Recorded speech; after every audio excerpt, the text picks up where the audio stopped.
to JLive. I'm Laura Mandel, JArt's Executive Director, and it's great to be with you for JLive, our JArt's virtual series of bite-sized conversations about Jewish life and art. Today, I feel very lucky to be with poet Deborah Leipziger, who is the founder of the annual Jewish Poetry Festival that takes place at Temple Sinai of Brookline and happened just a few weeks ago. Welcome, Deb. Thank you so much. It's wonderful to be here. So, of course, because you're a poet, what better way than to show who you are in some of your work than by starting with a poem? And because Passover is approaching, I love the idea of starting with a beautiful poem you wrote called Altar. So let's start there. Thank you. Altar. Begin with stillness. Summon courage. Kavanah. Gather greens and bitter herbs. Deliverance, essence. Eggs belong on the Seder plate, roasted, charred, a beginning. Forsythia and the flowers of spring, blossoms, purple iris for the table, tulips so pink they edge into blue. Gather your dearest, the lonely, within and without. Hunger, bring your hunger, your fast. Indeed, there is much to recall and to hold here, to heal. Just about everything calls out to you to be done, and you must choose the things most carefully. Kindness, stay kind. This is important. Bring your love of storytelling, bring matzah, maror, mortar. All this is necessary. Open to the holy, to the simple. Pausing, pass over the trifling annoyances, the broken, the missing. Make room for the quiet places that long to be seen. Remember the Seders of your past. Conjure up spring and salvation. Sacrifice those things you no longer need. Remember the temples lost and burning in Paris, in Jerusalem, in yourself. Reach out to the universe calling out to you. Verify, purify your heart. Wake up to the pain of those around your table. Exonerate those that have not partaken, not delivered, not arrived, those who seek. Yearn for justice and freedom. Bring your zeal to the celebration. Bring yourself, your deep desire to connect. Hold and contain the past, the possible, time no longer linear. Deborah, that is the most beautiful poem. And I know that I'm cheating a little because we talked about this and I wish we could all see it. I wanted to listen to you, but if you look at this poem, what I think is so special is it's what we call an ABC poem. And I'm amazed how much beautiful imagery and Passover imagery you get into this, but tell us a little bit about the significance of this ABC style poem. I love this format, and it's a very Jewish format. So we have a lot of prayers in our service that occur that way. And so I think it's such a beautiful way to write and to kind of channel emotions. So I love the way that poetry can be like prayer. And for me, that's one way that it is. That's beautiful. And I also just had to note, and I think this is such a compliment and tribute to you as a poet, that I noticed a sort of reference to a Yehuda Amichai poem that we had featured for Passover a few years ago, Poem Without an End. And I found that really intriguing. Was that intentional? It's definitely an echo, and I love that. And I was recently in Brazil at the Jewish Museum, and they have that poem up on the ceiling. And so it's definitely a poem that I love, that lives with me. Beautiful. I have to get down and see that at the Jewish Museum. Okay, so tell us a little bit, how did you found the Jewish Poetry Festival? How did that all come to be? Well, it was kind of easy in a way because we have so many brilliant poets at Temple Sinai. So it was kind of a gift. I walked in and I thought, wow, we have Judy Steinberg, we have Jennifer Barber, we have so many fabulous poets, and we've had several. They have both become Brookline's poet laureates. So we have this incredible talent And Rabbi Vogel was very enthusiastic. And so we just ran with it. And this was our 13th annual poetry festival, our second that was virtual. And we had people from all over the world. So it's exciting. I think there's a lot of room for poetry in Judaism that we haven't explored enough. So that's the perfect segue, because I know you already referenced sort of these connections in your own mind between prayer and liturgy, and how there's a lot of not just poetry connections, but sort of structural similarities. And I'm curious, in the structure of your own creativity, I want to know a little bit more about your childhood and how that really informed your work as a poet. Where does this all come from? So thanks for the good question. I was born in Brazil. My parents are European. My father's German. My mother is from an Italian family. And so I think that when I was 4 years old, we moved to the US. And so I think that kind of search for identity and my roots really is part of what led me to poetry, that search for identity. Yep. And also you mentioned, sort of as a side note almost, that your father was a conservative rabbi. I have to believe that had quite an impact on you. Yes, I think my father is a conservative rabbi. My mother is an author and librarian, and we have many artists in our family. And so I think it's just in my DNA, the love of poetry and art and Judaism. And my brother is a Reconstructionist rabbi. It's in the blood. It is. Rabbis and artists. And I love how even before we were talking, you even happened to mention that your aunt was a textile artist. Exactly, making beautiful Judaica. Amazing. In the UK. Very cool. You have such an international Jewish story. It's true. So you also mentioned to me that your first memory was words. And I find that fascinating. Tell us a little bit more about that. So I've always been fascinated with language and words. I mean, to this day, I love learning new words. And I think in Judaism, words are really held as sacred. And I do remember as my first memory seeing words written in color, in different colors, and thinking about that.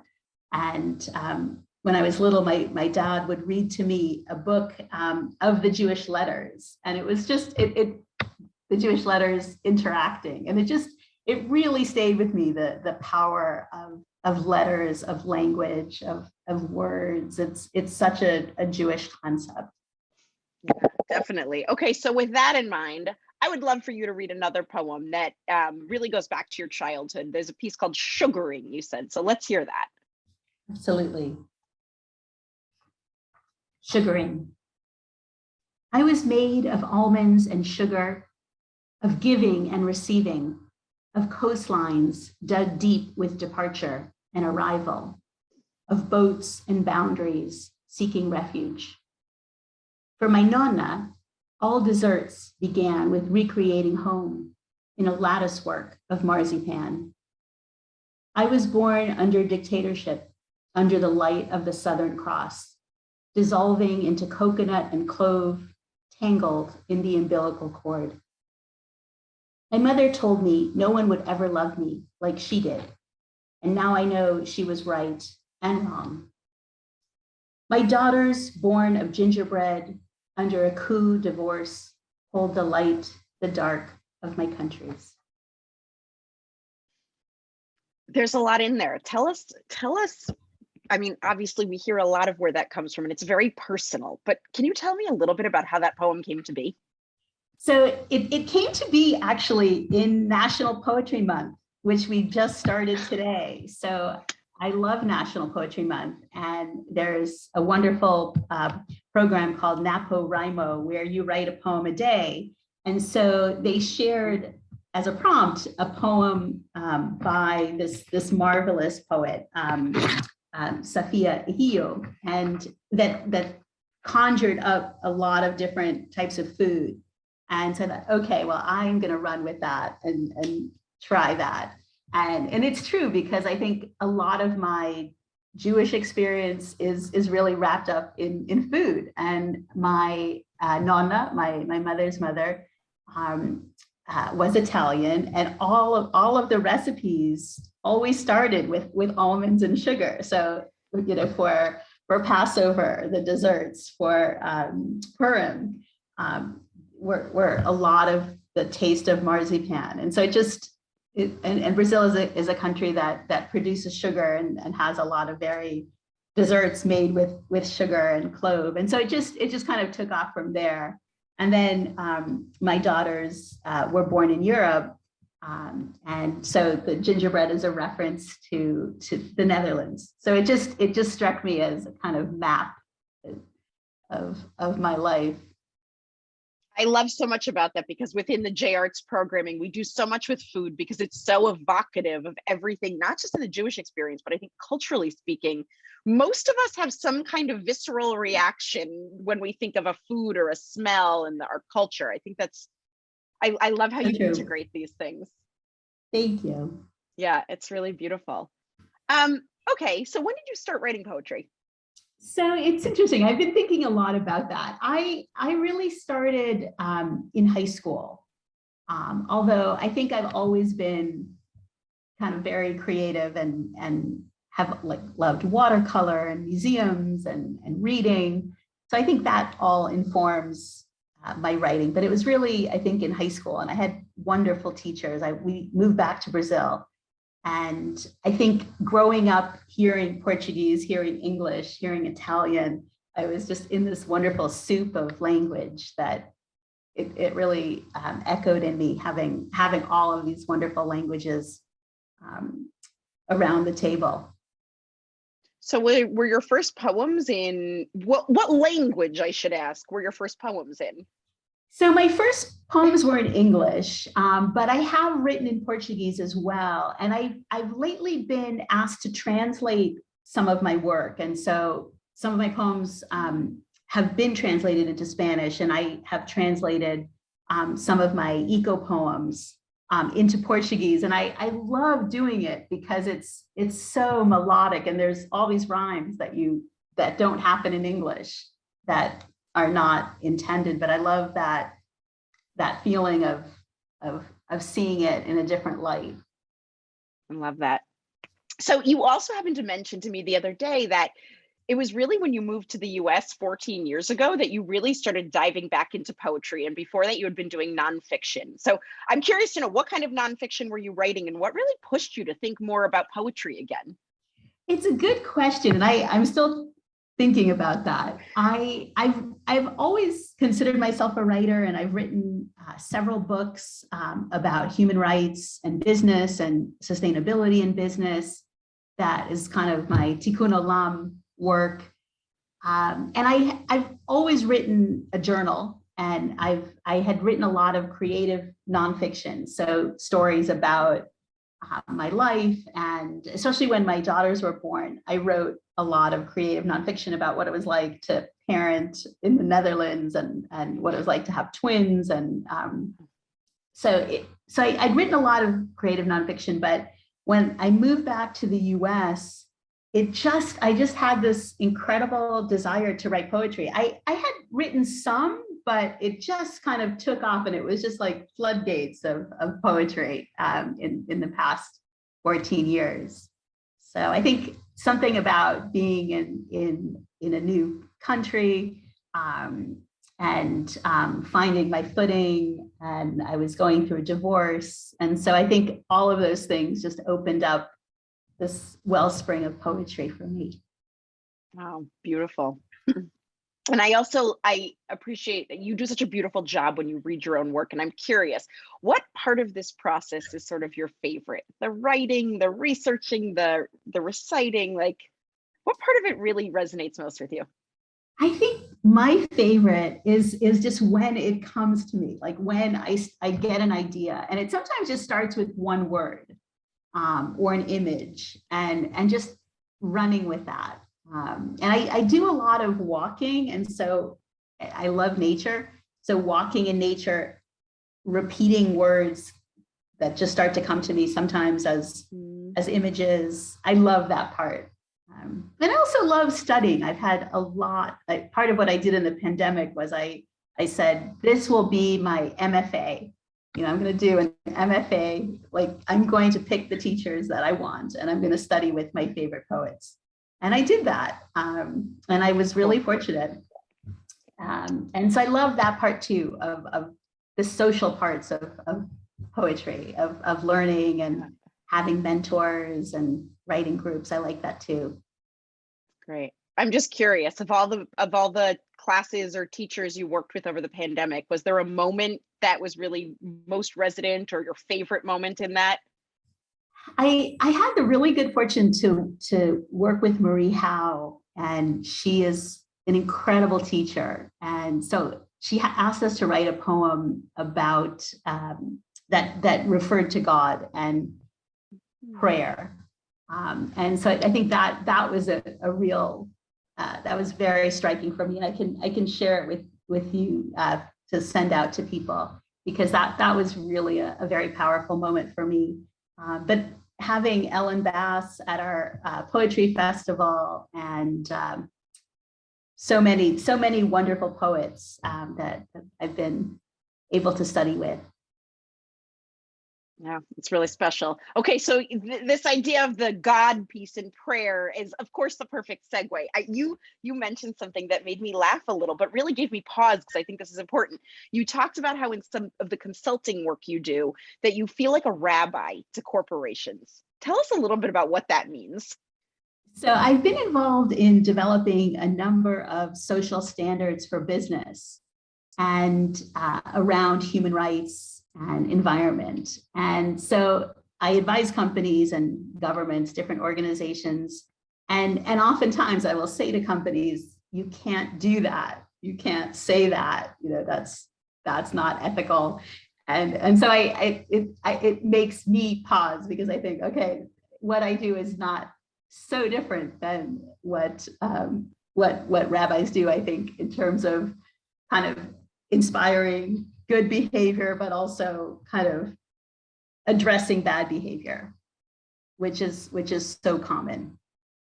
Absolutely. So, and of course, another perfect segue, because before we close out with a final poem called Women's March, tell us a little bit about, when you're thinking about doing the right thing. I know this poem, Women's March, of course, came out of the Women's March that happened a few years ago. And we have a great photo of you with one of your daughters at the march. But tell us, before you recite this poem for us, tell us a little bit about this poem, where it came from, and, frankly, what inspired it. It's a good question. I went to every women's march that I could with my daughters, and all of the signs really inspired me. So this comes from the signs, and you'll see the signs were so funny and compelling. And so I incorporated, as a kind of found poem, a number of those signs that I just thought, okay, well, this is just too good. This material is great. It started to kind of echo inside me. And I wrote it on a train, which I think sometimes having that rhythm also helps. And it did in this case. That's so great. I just have to tell you, it reminds me a little bit of how there's an Israeli band called Hadag Nachash, and one of their famous songs is called Shirat HaSticker, the Song of the Stickers. And I learned years ago that it was actually, I think, a collaboration with author David Grossman, because he had this fascination with bumper stickers that people had on their cars in Israel. And I just, similarly, your signs make me think of that. Just what a brilliant thought, the simplicity and power and almost ridiculousness of some of those signs, and how you can bring them into art. I think that's fascinating. Okay, so I want to look at this photo, because I love this. And before we close us out with your poem that is called Women's March, I just want to say, Deb, thank you so much for being here with us in honor of National Poetry Month, in honor of Passover. This is just sort of the perfect encapsulation of what's happening in the world and what we do at JArts. So I just want to thank you for the work you do and for being with us today. I hope all of you out there have enjoyed this today. And as Deb said, we'll send out a few more of her poems. So with that, would you please close us out, Deborah, with Women's March?